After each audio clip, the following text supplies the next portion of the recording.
exactamente. Oh, sí, sí, sí. Es como España, que en España, casi en toda España no había trenes y en Cuba lo había. Sí, pero el café expreso lo inventaron los italianos, no los cubanos. No, eso cuando un cubano lo dice yo lo creo, ¿eh? Este, Otra de las grandes consignas ministeriales de Nicolás V era ejecutar a quien se oponga a su poder monárquico. El que se opusiera al Papa Nicolás, mi hermano, lo que tenía era que entregarse al Señor, porque lo que le venía para encima era la muerte irremediablemente. Este Papa no jugaba con eso. Él entendía que Dios lo había puesto allí y Dios libre que alguien pretendiera moverlo de donde Dios lo había puesto porque pagaba con su vida. Otro elemento de ese periodo, el Papa Calixto III, que fue el sucesor de Nicolás V. Este viene de la familia española de los Borja. Y desde luego, su meta era ser un príncipe secular. Hacer de la iglesia una institución secular. Por lo tanto, como resultado de ello fue más guerrero que papa.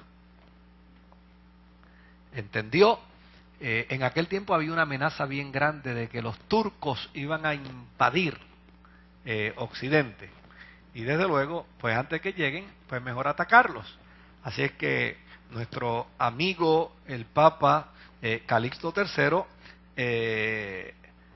entró en una guerra con los turcos porque él entendía que para eso era que Dios lo había puesto.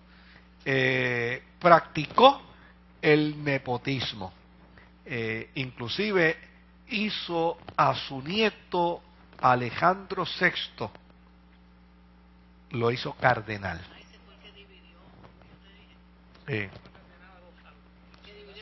Sí, exactamente, sí.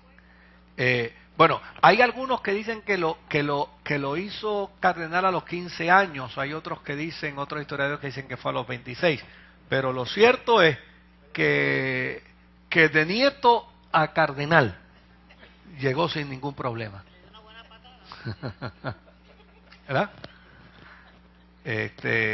Y desde luego, si hizo a su nieto cardenal era porque tenía hijo o hija, ¿verdad? Ok, está bien. Lo otro, el próximo papa fue Pío II.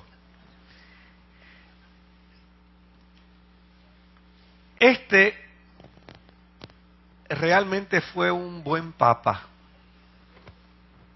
Entendía la necesidad de una reforma, pero realmente no tenía el poder de convocatoria, no tenía la fuerza, no tenía la autoridad del líder, y sus logros realmente no fueron muy significativos.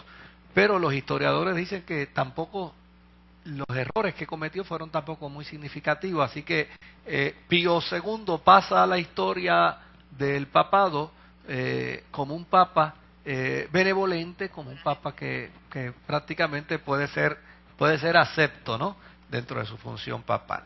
Ahora, luego vino el sobrino de Eugenio IV, que se llamaba Paulo II. Y este Paulo II era un rico comerciante. Y se dice, en aquel tiempo había muy poco respeto por los religiosos. Se dice que Paulo II descubrió que le era más fácil hacerse rico como papa que como comerciante.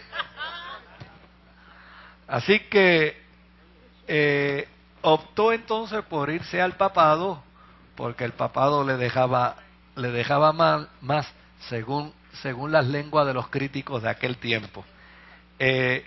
Su interés estaba en acumular objetos de arte.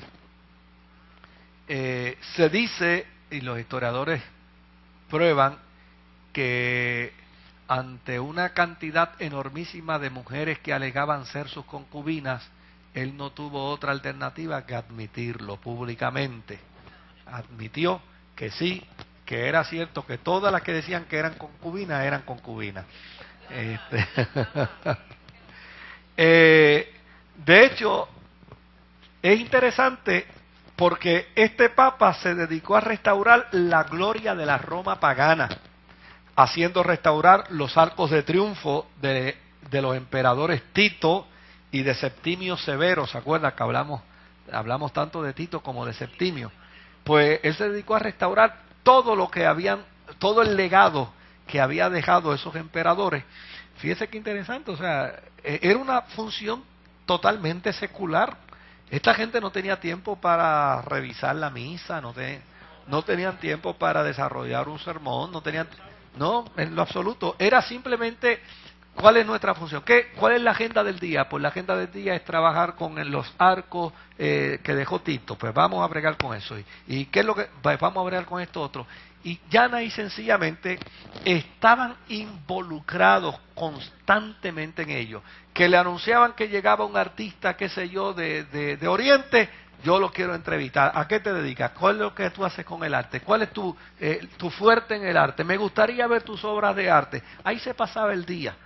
O sea, no había ningún compromiso, no había ninguna buena intención de servicio a Dios, de servicio a la causa de la fe. De hecho, lo último que se dice de este papa es que le mencionaron que la estatua de Marco Aurelio, otro emperador, estaba por allí en Roma y dijo, pues esa hay que reconstruirla también. O sea, esta gente fueron los que persiguieron la iglesia.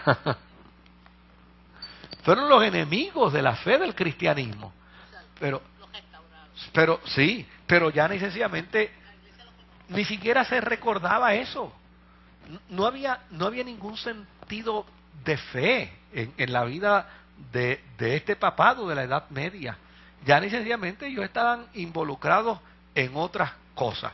Se dice que desde luego la vida de Paulo II era una vida bien libertina. O sea, el reconocimiento de sus concubinas era algo público. Las bromas que se hacían con respecto a ellos fueron los enemigos de la fe del cristianismo. Pero sí, pero ya sencillamente ni siquiera se recordaba eso.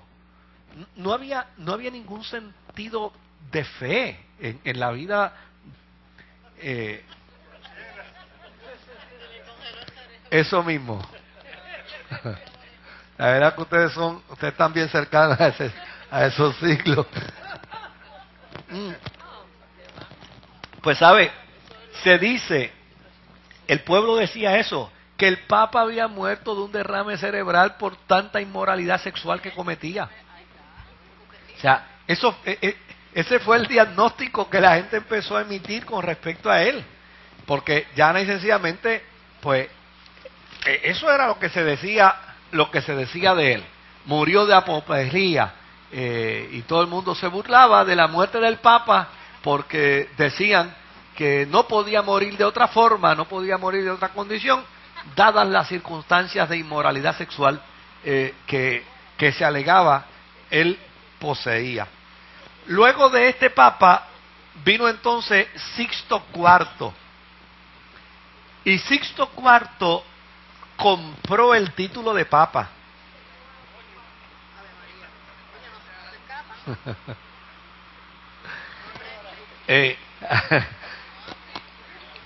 Ahora, ¿cómo lo compra?